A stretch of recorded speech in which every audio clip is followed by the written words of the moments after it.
Welcome back to another episode of the My Latin Life podcast. Today we have a special bonus episode for you guys where the tables are turned and I am going to be interviewed by John Richardson of Expatriation Law. John Richardson is an expert in U.S. citizens abroad and renouncing U.S. citizenship and all the complications of taxation and life abroad for U.S. citizens. So he'll be kind of interviewing me about life in Latin America. This is part one of a bonus episode. I hope you guys enjoy it. And apologies for the audio on my side. And for that, we're just calling it a bonus episode. So let's get right into it. Good afternoon. This is John Richardson speaking with you from Toronto, Canada. Today is Saturday, May the 27th, 2023. And I guess a few months ago, I was contacted by Vance and introduced to a website called My Latin Life. And I ended up doing a podcast with him on, I don't know how interesting it was, but things having to do with the taxation, U.S. taxation of Americans abroad, etc. But during the podcast, I realized that he had a ton of fascinating things going on with My Latin Life. So it is my great pleasure and honor today to introduce to you Vance personally and My Latin Life generally. So, Vance, how are you today? Doing well, John. Thanks for having me. All right. Well, this is really interesting, okay? Because by Latin Life, you're well, I think obviously targeting South America, Mexico, those sort of things as possible places to live. Is that right? Yep, we cover all of Latin America from Mexico all the way down to the tip of Argentina. So every country in Latin America, and then we also dabble a little bit in talking about Portugal, Spain, and the Mediterranean. But Latin America is awesome because I think what I found is that a lot of people are open to more than one country in Latin America as well, and you'll find that people often have roots or spend time in various countries in the region. So it really makes sense to talk about the region as a whole. But in terms of what you're doing, I mean, I could sanitize it by suggesting you're sort of a relocation specialist, but it sounds like what you're doing is introducing people to opportunities for living that get them out of these bureaucratic, high-tax first world democracies. Is that a fair statement? Yeah, that's definitely fair to say. It's interesting because a lot of the companies in this space that you know well, they're often focused on taking people from tier B and C countries and bringing them to Canada or the US or Europe, through CBI or golden visas and so forth. And we're actually, I think, one of the few companies doing the opposite, where we're introducing the idea to Canadians, Americans, and Europeans that life might be better in Latin America. And from a weather perspective, from a taxation perspective, from a friendliness and feeling alive perspective, lower cost of living, better food, nightlife, really a little bit of everything. So Latin America is a great region. It's a great place to explore, and we kind of keep it fresh by dabbling in a little bit of everything that this region has to offer. Well, this is really interesting. I think I've never heard it put that way, but I think you're absolutely right that most of the, or at least the visible companies in this, what do we call it, this investment migration industry, really are focused on the United States and the whole EB-5 program, or some of these European programs, Spain, Portugal, etc., and Canada. Although, I've never understood why there seems to be less focus on Canada among the first world democracies, but there is. But I think there's a whole group of people who, really would be a lot happier outside of North America, and that's a great group to sort of introduce this to. Now, who are the people who you find are most likely to contact you, say, Vance, time's come to leave Canada. How can you help me? What demographic is that anyway? It's a good question. I think our audience naturally skews a bit younger, just because we're really big on Twitter, and Twitter, I think, skews to a little bit younger of a demographic. So we're talking about people from maybe their mid-20s to mid-30s, would be the majority of the demographic. These are people who are they're actually a very intelligent audience, and they're already doing a lot of research themselves. A lot of them are quite educated. Maybe they watch a little bit of Nomad Capitalist on YouTube, so they're a little bit familiar with the idea of residencies, passports, lowering your taxes, things like that. And they come into it knowing a little bit about that. And then we kind of give them the education in terms of what's going on in Latin America. Now, that being said, I think things make sense as well to people who are uh, approaching retirement age, and older groups of people as well, because retirees, they can lower their cost of living by going to Latin America. They can live on their pension and live much more comfortably. They can have lower healthcare costs. There's actually very good healthcare in a lot of places in Latin America, and it's much cheaper in terms of those health insurance premiums or even paying out of pocket. So it works really well for young people, and it can also work really well for the slightly older people. Well, there's a whole group of people in North America who can't possibly afford to retire in North America. I mean, I think that's just a simple, indisputable fact. Yeah. I would have to think that that's a huge, but I think quite a different market. If for no other reason that the younger people have the advantage of not having a bunch of assets usually, right, and therefore not going to be subject to Canadian departure taxes, and that is that a fair statement? Yeah, that's fair to say. But the older demographic, of course, would. What about in between? So you say 25 to 35, and all of a sudden we have this big jump up to 60. You get families considering this? I think a little bit. I want to have more families on the podcast, because I think that's an interesting piece. Because a lot of people in their, let's say, early 30s, they're starting to have babies, and they're really trying to decide where it's like, do I raise my kids in Canada or do I raise them in Latin America, and what are the pros and cons there?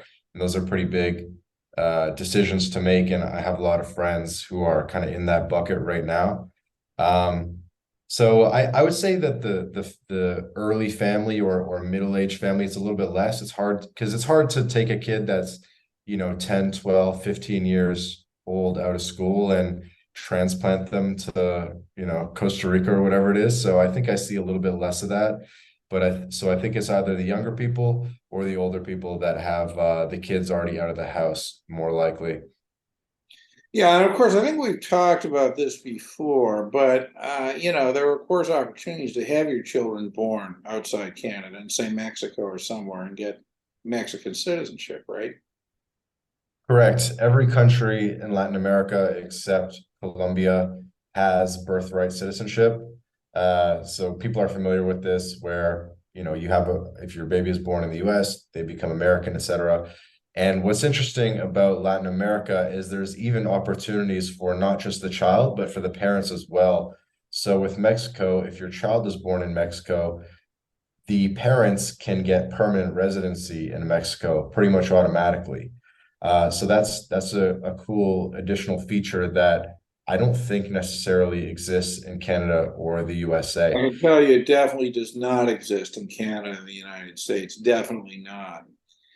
And that strikes me as, from a practical point of view, a very, very good opportunity.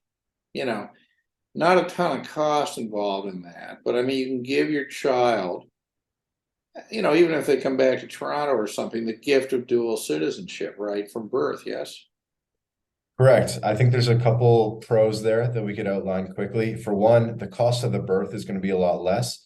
For Americans, having a baby might cost like $30,000 or something, whereas it might be 1/10 of that in Latin America. It might be less than $3,000 all in for the birth and the private room and all that good stuff, right? So it's going to be cheaper to have the baby in Latin America.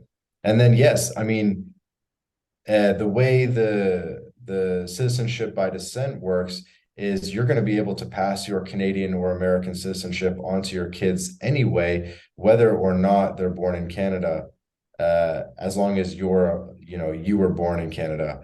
I could explain that better, but let's just say, you have your kid in Mexico, they're going to become Canadian too, because the parents are Canadian, right? Because citizenship can be transferred usually one generation down, two generations in more generous countries like Ireland and Italy. But for Canadians and Americans, typically it's just the parents can transfer that citizenship. So yeah, you're basically just getting an extra passport, and there's no downside because you're not giving up Canadian citizenship. That kid is still going to be Canadian or American. Right.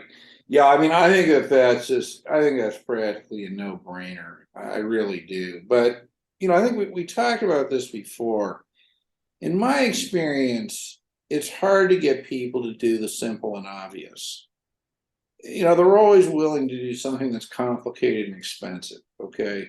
But the opportunities that are right there are sometimes very, very difficult to sell. Do you find that as well? It's definitely an emotional decision, right? Because people want to have their family with them there, especially, at a time of birth, or if there's complications or those early first couple months, right? And so you might have to consider your family situation. It's like, do I fly my mom down, and can she stay for 3 months, for these early months of the kid type of thing? So obviously it's an emotional decision, but if you can make it work, dual citizenship is quite the gift to give a child. Oh, it absolutely is, and I think it's going to become more and more valuable as time goes on. I mean, the U.S. thing, because of citizenship taxation, of course, is moving in the direction of getting a lot of people to rethink the long-term viability of their U.S. citizenship. And you kind of got to have, I mean, maybe not legally, but practically, you kind of have to have a second citizenship to be able to contemplate that, right? Yep. So it gives people the option to renounce as well. Well, that's quite interesting. So that's sort of a market for that mid-range group.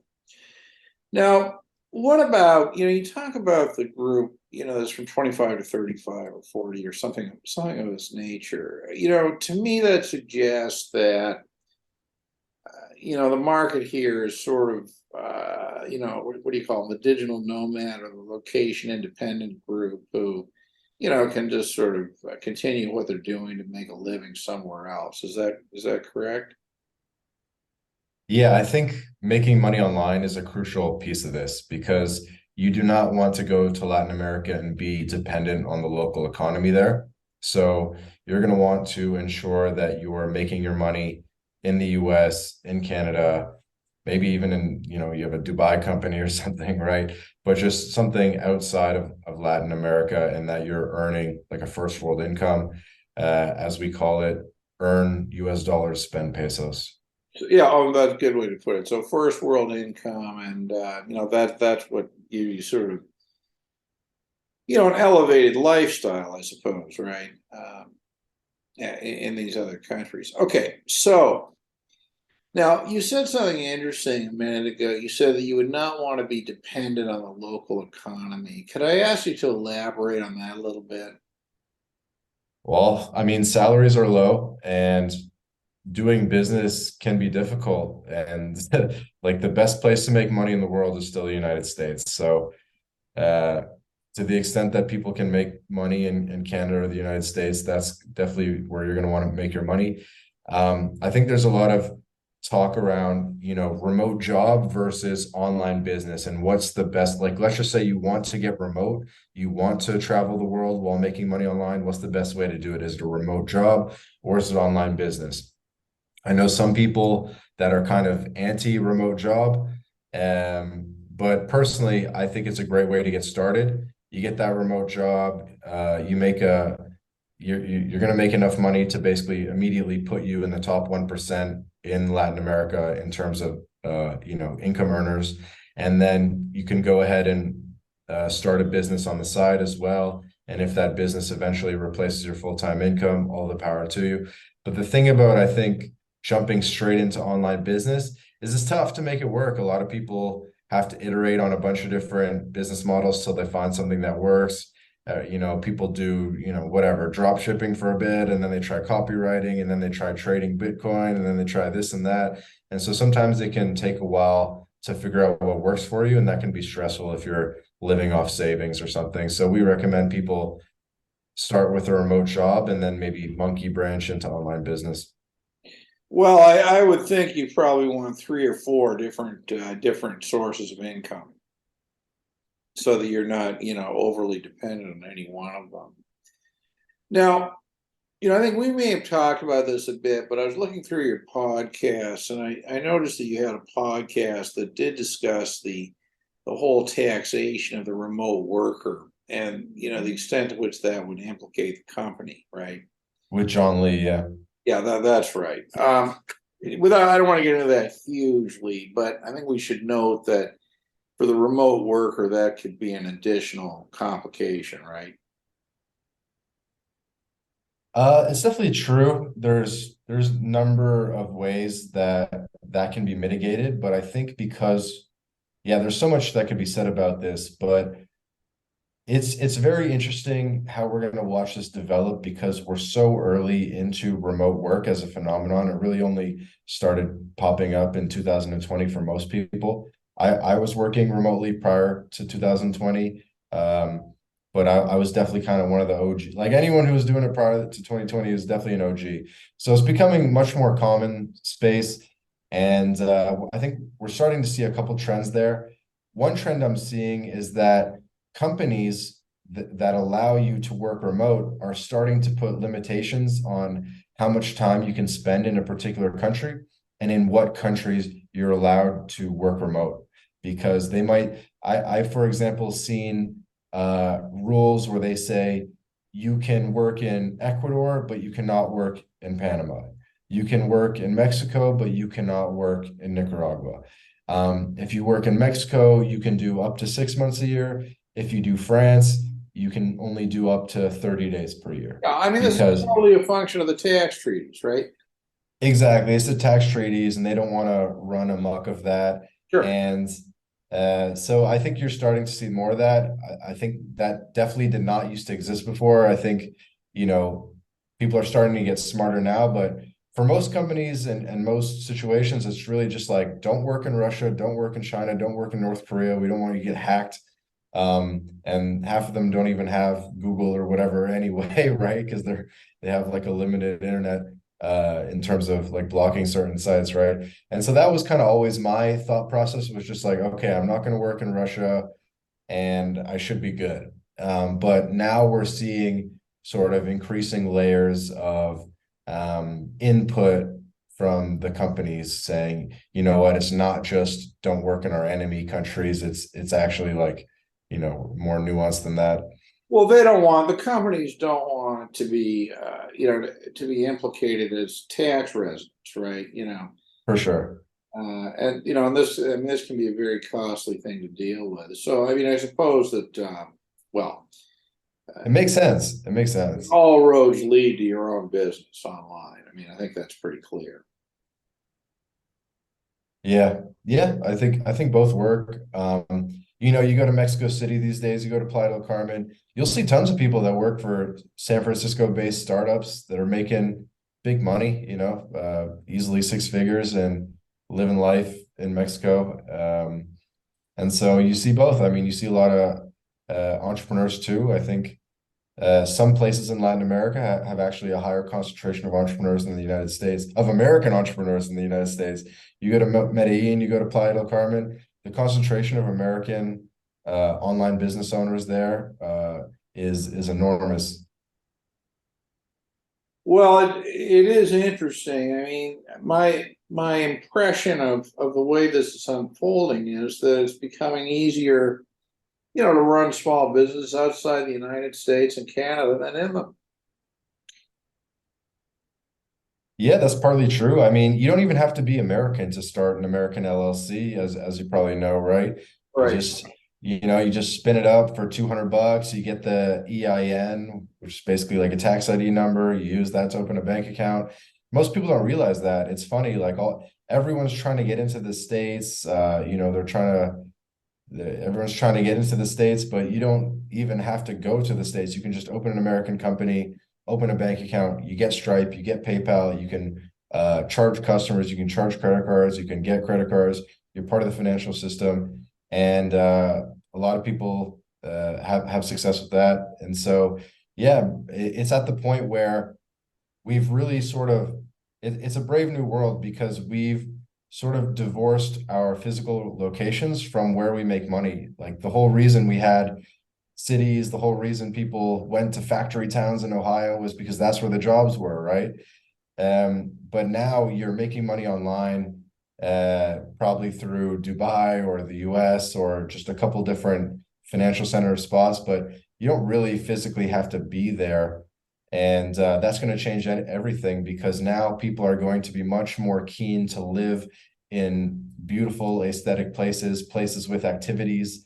People are going to want to live in surf towns. People are going to want to live in the mountains if they like skiing. And so they can sort of base where they live on the lifestyle and not because they're there specifically to earn money. Now, from time to time, I have read articles in, just basic newspapers and that, suggesting that the influx of, remote workers from United States, Canada, or European countries is negatively affecting, the locals. For example, Portugal and the housing market. I mean, is this type of thing bidding up the price of housing in that to the point that it's affecting, local longtime residents? I mean, is it really any different than Toronto? The cost of housing in Toronto is going way up. You know what I mean? But everyone in Toronto is complaining about the cost of rising living because we're adding a 250,000 new residents a year to Toronto alone. We're Yeah, up to that is over of course true. Yeah, we're up to over 9 million people. It was, I think 4 million people, 10, 15 years ago. We're at the point where in Toronto, more than 50% of the population is foreign born. Um, I was in Toronto and people are like, wow, you're actually from Toronto? I'm like, yeah. They're like, we don't meet many people like that. You know what I mean? Well, Toronto in that sense, is a very international city. There's no question about it. Um, for many reasons, including it's just basically the gateway to Canada. But yeah, I Mhm. mean, there's a housing. I don't know if I use the word crisis, but there's a housing issue here for sure as well. Um, what about the whole teaching English market? Do you have any thoughts on that? I don't know if this is still true, but 15, 20 years ago, there were all kinds of people who, would get these teaching English certificates, right? And, Mhm. go and sort of travel the world teaching English. Is that still a thing or? Yeah, that was definitely one of the biggest things prior to 2020 for making money online. There were sites like, I think it was called VIP Kid, where it was basically like a Chinese company or Chinese students that were, and people taught English through that. I think the thing about teaching English is you're pretty limited on the upside in terms of how much money you're going to make because the salaries aren't going to be that high. You might be making 20, $30 an hour. And it's enough to live cheap in Southeast Asia or Latin America, probably, making a couple $1,000 a month, but you're not making any serious money. But it can be a good way to get started. Apparently it's pretty hard to get those jobs and stuff or really get it going. Like it takes a while to get going, but I've definitely met people who have done that before. But I think that that's taking a bit of a back seat now that it's so much easier to make money online in other ways. Well, that's actually my impression too. I think a lot of the appeal of that was sort of, there used to be a website called Teach and Travel, I think, Doc. I don't know if it's still around. Mhm. The appeal was sort of, a way to finance travel, right? Mhm. And now I suppose there's kind of a better way to do it, with this sort of remote worker visa. But let's talk about that a little bit. I've noticed a proliferation since the pandemic of what I think are called remote worker visas, right? Yeah, they're often called digital nomad visas. They're popping up all over the world, not just in Latin America. Um, but it's definitely a growing thing, and every month or two you see that there's new entrants, new countries that are issuing digital nomad visas. Spain just started one up, Ecuador started one up, Panama has one, Mexico has one. So how do they work Countries all typically? over. Maybe talk about how they work for, two or three of the, your primary markets. So how do they work typically? A digital, Yeah, what is countries all over the world have them, even in Asia and stuff. Typically, how it works is you demonstrate that you have an income source and that you're going to be self-sufficient, and that you have health insurance. And with those two things, um, countries will allow you to come and work remotely from their country for longer than a typical tourist visa, because a typical tourist visa is, 3 to 6 months. But they're issuing digital nomad visas for 1 year, for 2 years, and these are often renewable as well. Another interesting aspect of digital nomad visas to look into is um, they can even count as working towards permanent residency or working towards citizenship, depends on the country. In some cases, you are working towards it. In some cases, it doesn't count. So you're going to have to check that for the individual country, but that can be attractive as well. And so many countries in Europe have these digital nomad visas. Malta, where I am now, they have one as well. That well, you could actually use it to live in Europe for like years and years, because you could get a 2 year digital nomad visa in Malta, and then maybe go get another 2 year one in Spain, and then get another 2 year one in Italy or Portugal or something. And so it actually might be an interesting way to live long term in Europe. You might have to bounce around a little bit, but it's kind of creating a new path to You live in won't you Europe, won't which have is to pay the big fees for these residence by investment programs and that sort of. exactly. So it's kind of like a new path. Obviously, it's not fully like a long-term solution, but some of them, the time spent in country can help you work towards a different category of visa. You could potentially use it just to see if this is the country for you, and then maybe work towards a traditional temporary or permanent residency. And it allows you to live in these countries typically tax-free. So you Now can. let's talk about that a little bit. Okay, so I mean, obviously they differ, but you say live in them tax free. Let's elaborate on that a little bit. You say typically. I mean, all these rules are a function of their local laws, but I'm assuming there are some countries where if you get a digital nomad visa and you're staying there more than 6 months of the year, you will become a tax resident. Is that correct? That's definitely one of the main things people should be looking at when they're evaluating a particular digital nomad visa. Is just making sure that there's no way of like tripping tax residency while on this visa, because that would not be ideal for most people. I think some of the countries have like a simplified regime type of thing where you might pay like a lower rate than a normal tax resident. Maybe they say, okay, flat 20% rate, something like that.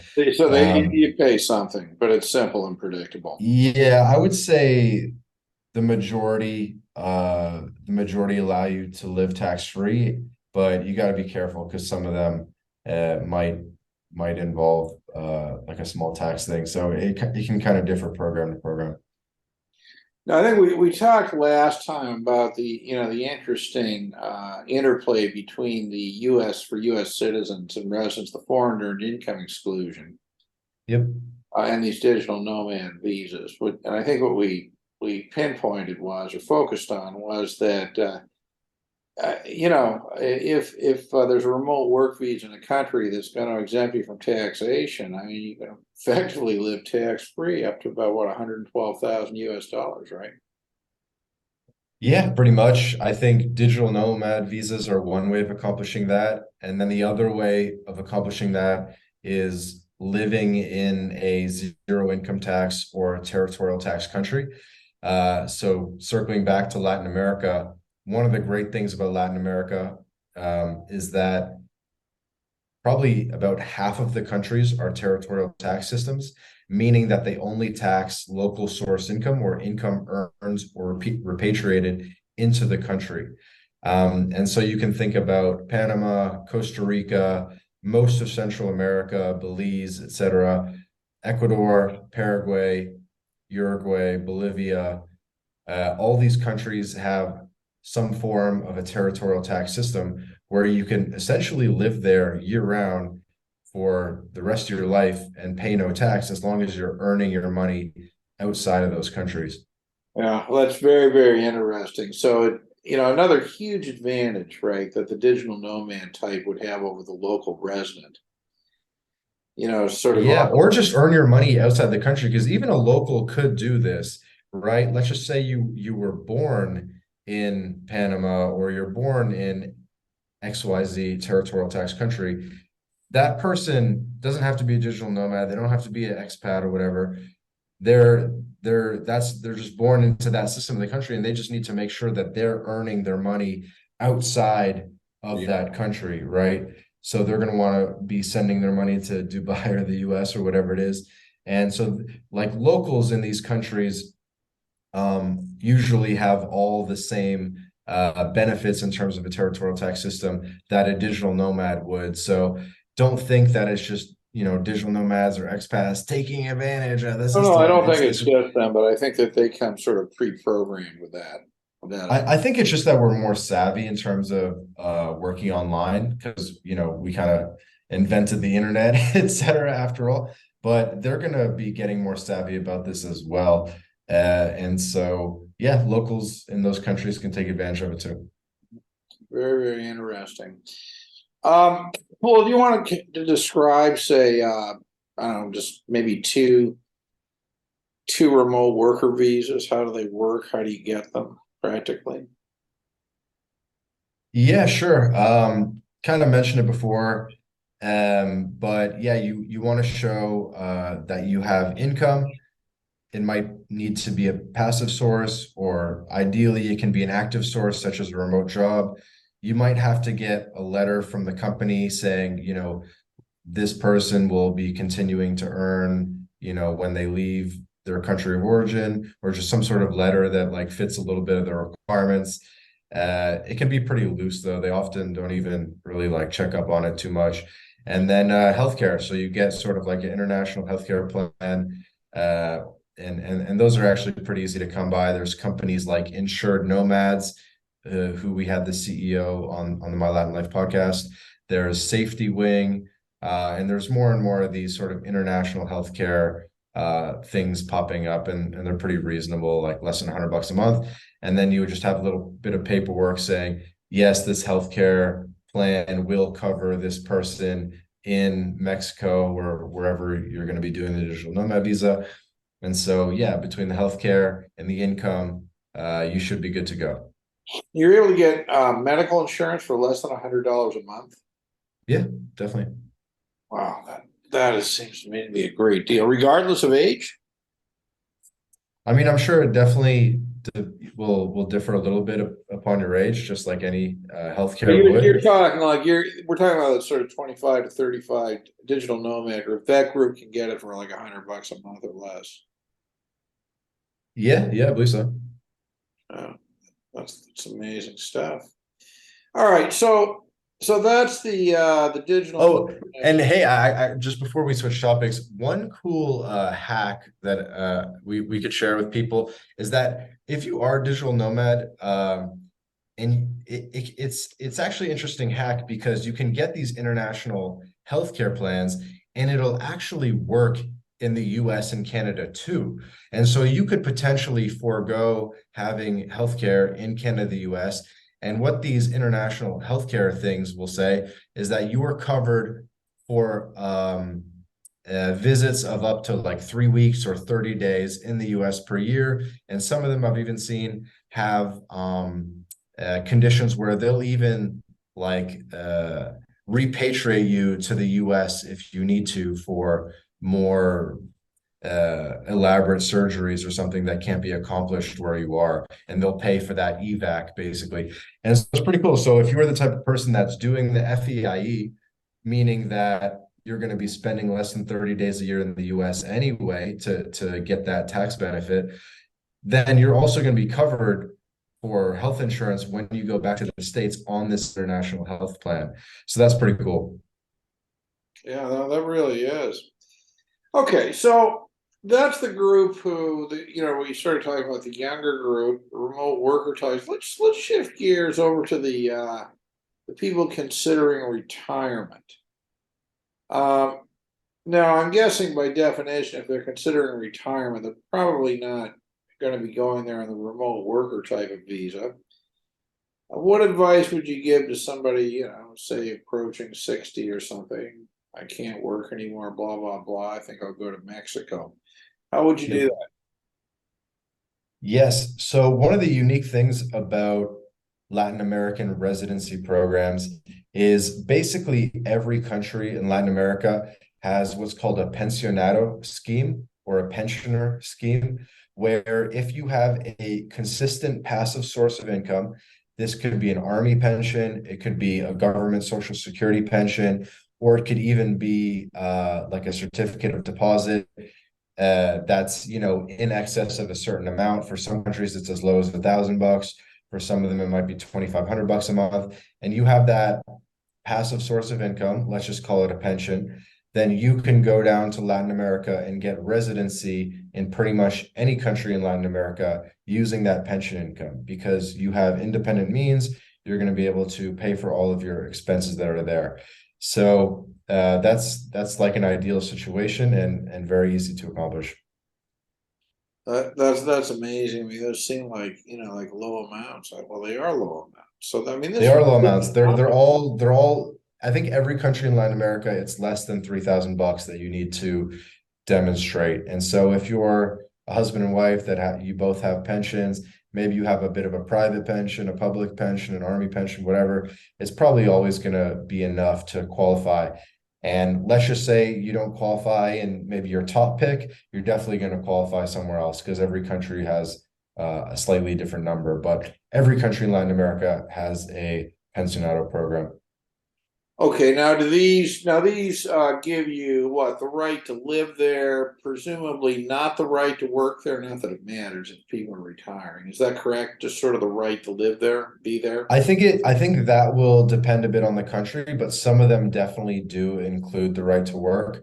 I think uh yeah, I don't want to say the wrong example, but some of them definitely do include the right to work. They'll include the right to start businesses, be a executive of a business, open bank accounts, tons of stuff. And some of them also have, there's a lot of benefits, but one of them is that a lot of these countries, they allow you a one-time, what's it called? Like a one-time tax benefit where you can import all your stuff into the country without paying import duties. So you can ship down a container with, sometimes they allow even you can bring your car without any import duties. You can bring your furniture, your TVs if you want, your whatever it is, your Monet paintings, and you don't pay any import duties as like a one-time thing, or often like in the first year after you've been given residence. So you can bring all your stuff down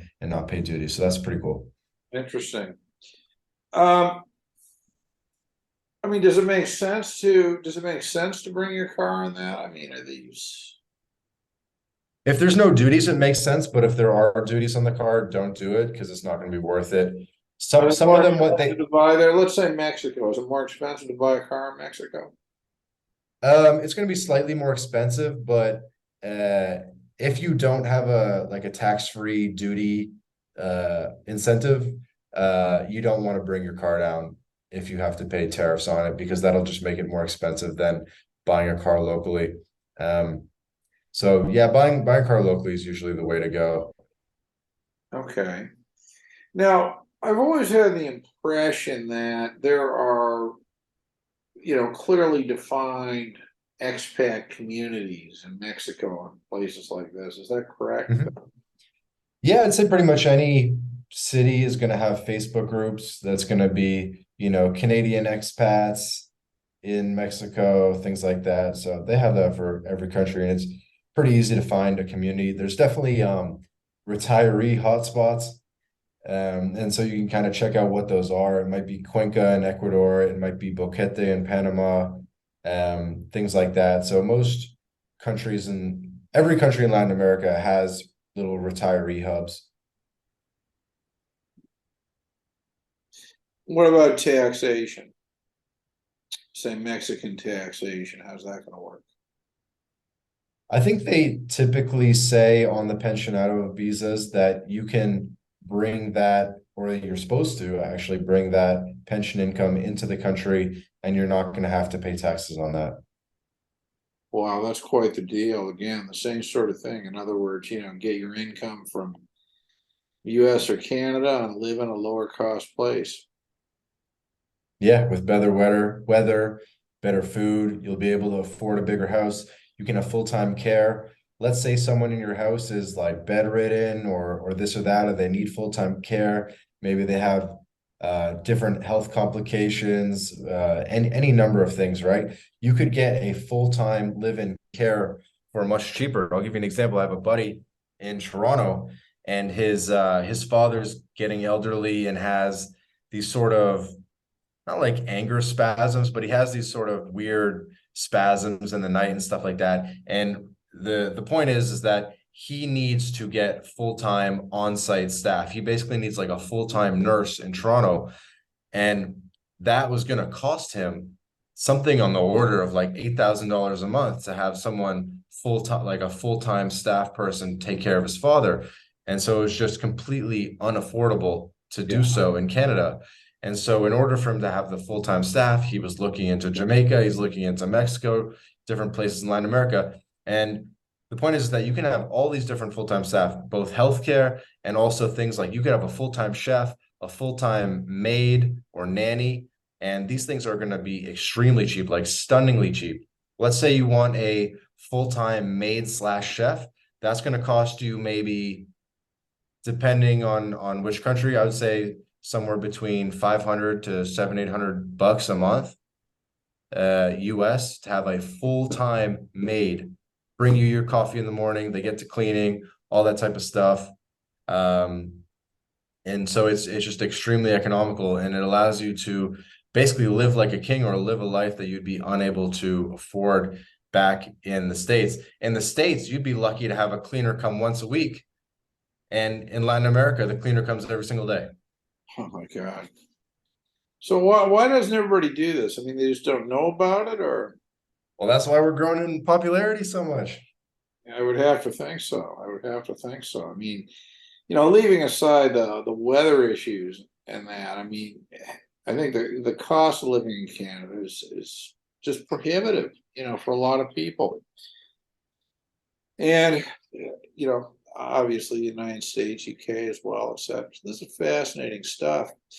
And we've talked about, but let's compare, say, Mexico to Ecuador, maybe a third country down there. I mean, what are your favorite countries, and how would you compare them? Yeah, I think the favorites, the favorite is definitely Mexico for most people. I think just due to proximity, cultural similarity as well, just the fact that it's a pretty doable drive. So lots of Canadians will drive down to Mexico in the winter. For Americans, it's even easier. They just drive down, they bring their own car, and if your car is kind of still ready, like you can bring down your car for like 6 months at a time. It's no big deal. So Mexico is definitely the favorite in a lot of ways. Central America is great too. You get into South America and it's a little bit further away, so it's kind of a bit more of a commitment. But Colombia is super, super popular for younger people. Argentina is popular for younger people. Brazil is super underrated. Every country has something to offer because there's every country offers good food, low cost of living, and all the rest of it.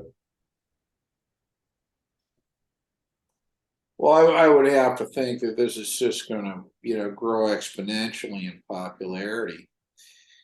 Now, so we're talking about from a North American perspective. I mean, it makes a lot of sense that Central America, Mexico, what have you, would be very, very popular. What about from a European perspective?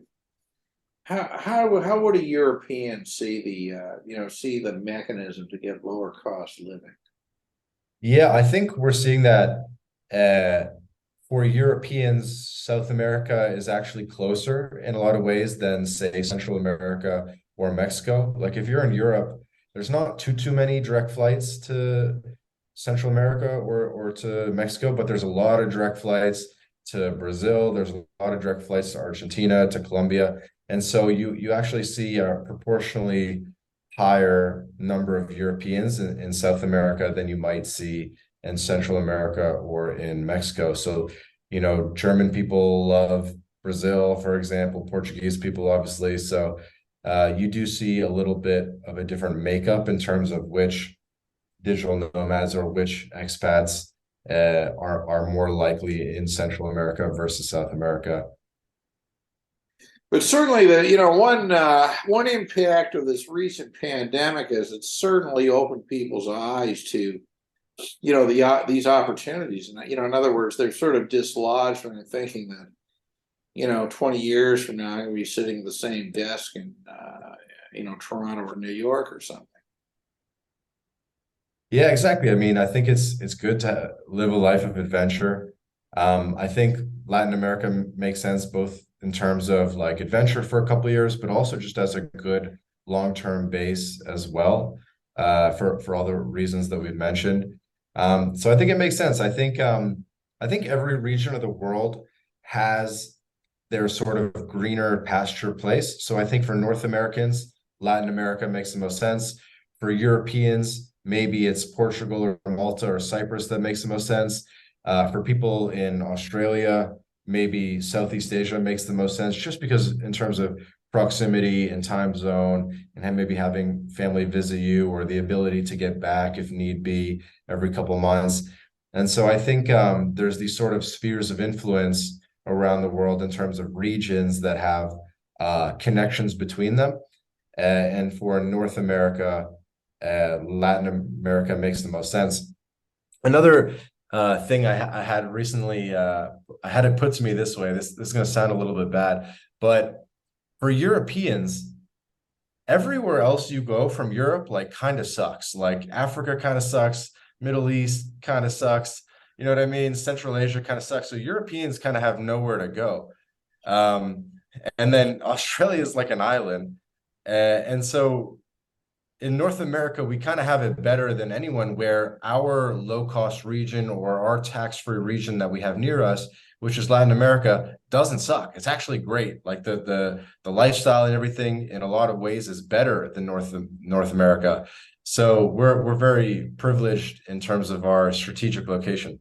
You're making it sound like the best thing about North America is it's easy to not be in North America. That's what you want to do. You want to earn in North America and then spend pesos. Yeah, fascinating. Now, what about the language thing?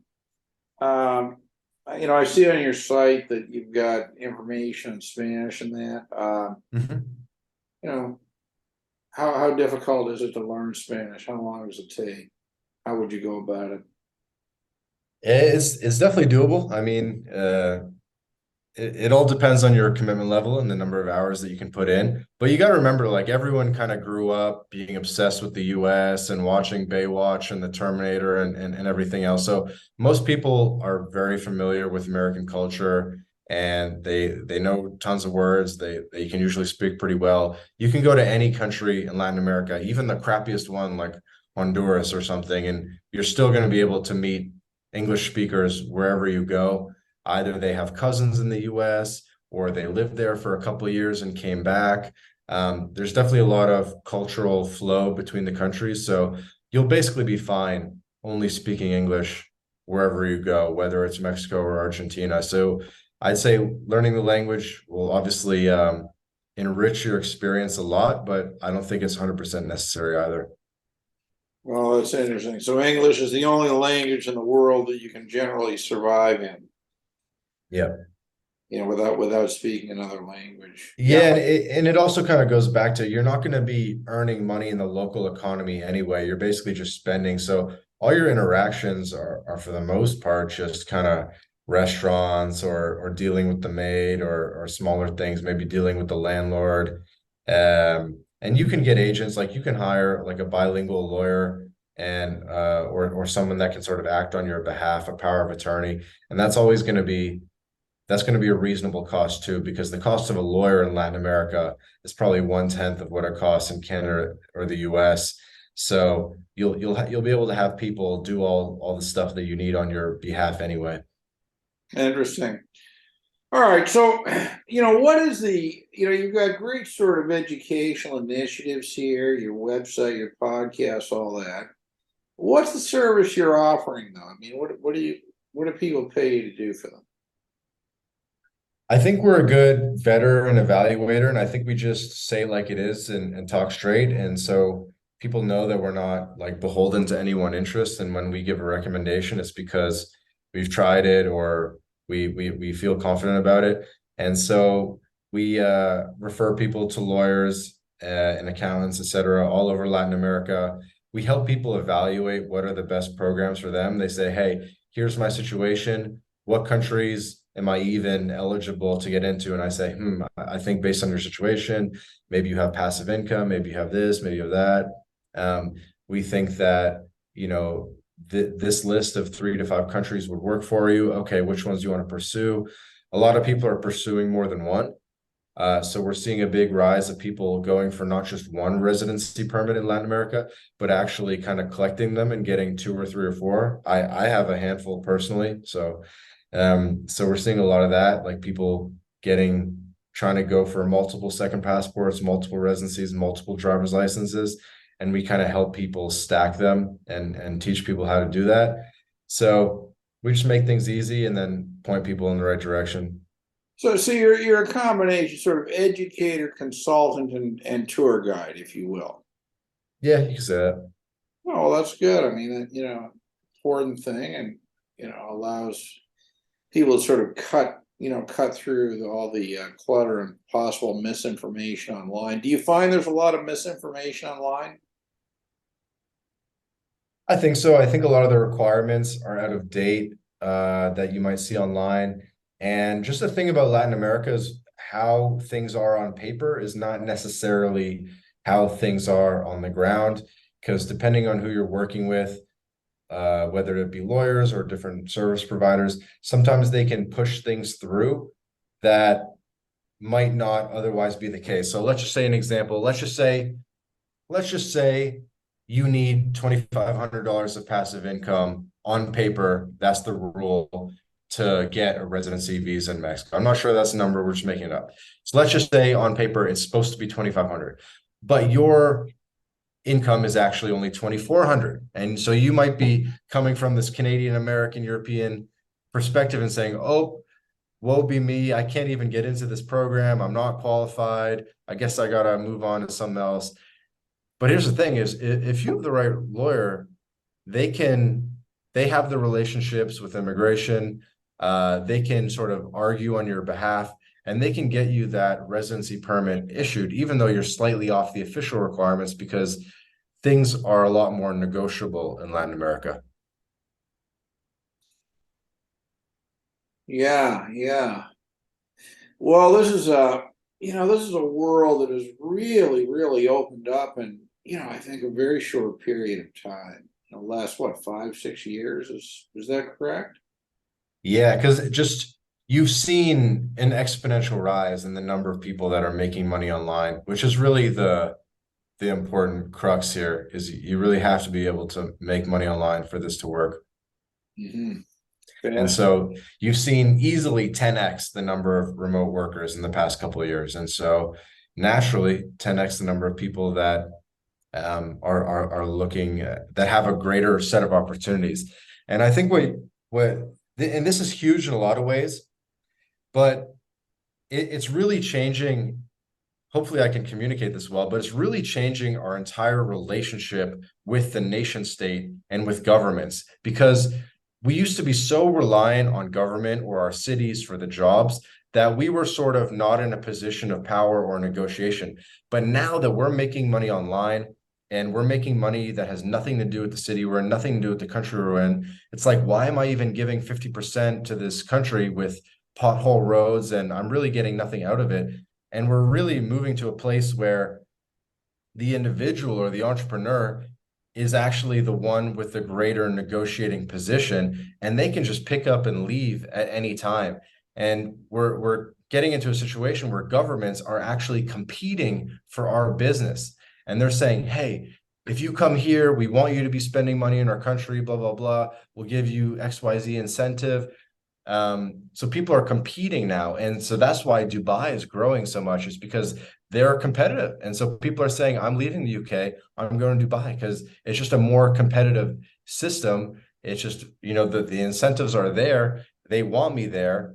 And so we're at a place where governments and cities are actually going to have to start competing for the business of increasingly mobile people who can get up and leave if they're being treated poorly. This is exactly, in 1996, James Dale Davidson wrote a book called The Sovereign Individual. Yes. Have you read it? It sounds like you know it.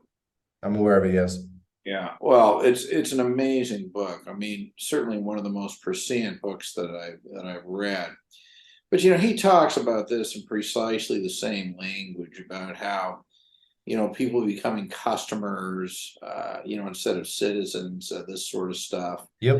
And he also said, and this is in 1996. He also said that U.S. citizenship was likely to be the worst possible citizenship of the 21st century because of the citizenship taxation thing. And he was talking about stuff in this book that, even high-end lawyers and tax accountants were not aware of at that time.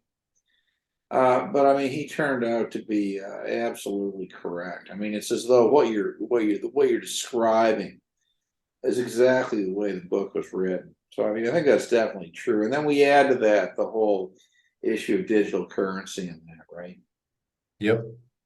Yeah, it's kind of the perfect storm right now of all these different things between crypto, working online, being able to, increasing kind of tyranny or overtaxation in the West in decline, big deficits, declining quality of healthcare, rising costs. And so it's just a perfect storm, and it's going increasingly mainstream. I have people who know me in real life that don't even know that I run My Latin Life, because I don't publicize it in my like, let's just say, in my personal Instagram stuff. And I have normal people who are coming up to me and saying, hey, I just got Dubai residency. Now I'm working on Portugal residency, blah, blah, blah. And they don't even know I'm the My Latin Life guy. And so this thing is going way, way, way more mainstream. And the point is that people need to start taking action now, and they need to start getting residencies now, because the requirements are going to go up. Because I agree with you on that. I agree with you on that. Yeah, we're seeing that it's getting harder every year. Some programs are going away, they're changing, and whenever they change, it gets harder to do. What used to be a 30,000 investment now is 100,000 investment, blah, blah, blah. What used to be 3 pieces of paper now is 10 pieces of paper. And so it's just getting way more difficult. And so that's one of the big things we talk about, is actually just stacking residencies. And that's why we don't fully focus on just one country and we talk about the whole region, is because it's an ever-changing landscape. And we want people to be super sovereign, have bank accounts in multiple countries, multiple driver's license, multiple passports, all that good stuff. And what do you think the future is of North America? I'm not as bearish as a lot of people are. I'm not one of those like tyranny guys. I think Canada will actually do pretty well. I think the US will do like reasonably well, but it's not that.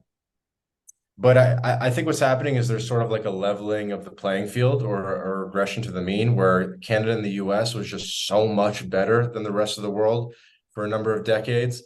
But now all the other countries are kind of catching up because, they have big screen TVs and Teslas now everywhere else too, and so and iPhones, and so things are just kind of more or less the same in every country now. Like it used to be so obvious that the US was the best country in the world. And now really it's just another country among many, and the least, and in a lot of ways, like the one with the least culture, or, you can't even walk around most of Canada or the US. You need a car to go everywhere. And so people hate that as well. So it's always, Problem. That's a problem.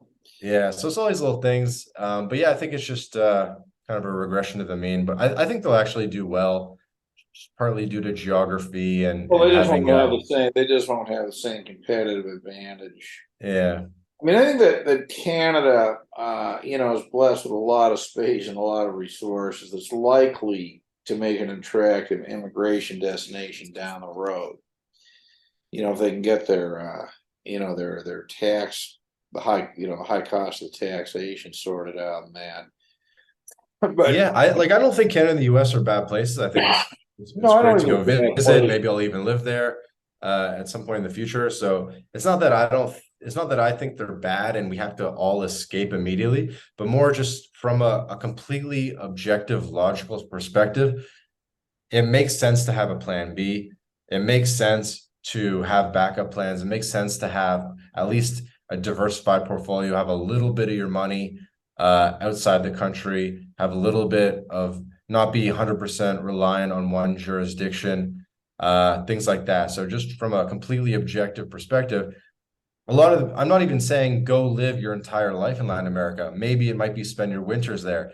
Maybe it might be don't even live there yet, but just get a residency permit as a plan B. And a lot of them have very low physical presence requirements to maintain. So you might be saying, I'm in Canada, I'm a doctor, I'm a lawyer, I'm kind of stuck in here, but it's kind of going well for me now. The kids are in school. I'm making $1 million a year as a high profile lawyer. That's cool. Keep doing that, keep earning, but get your plan B set up now and just get that residency permit in Mexico or Panama or whatever it is.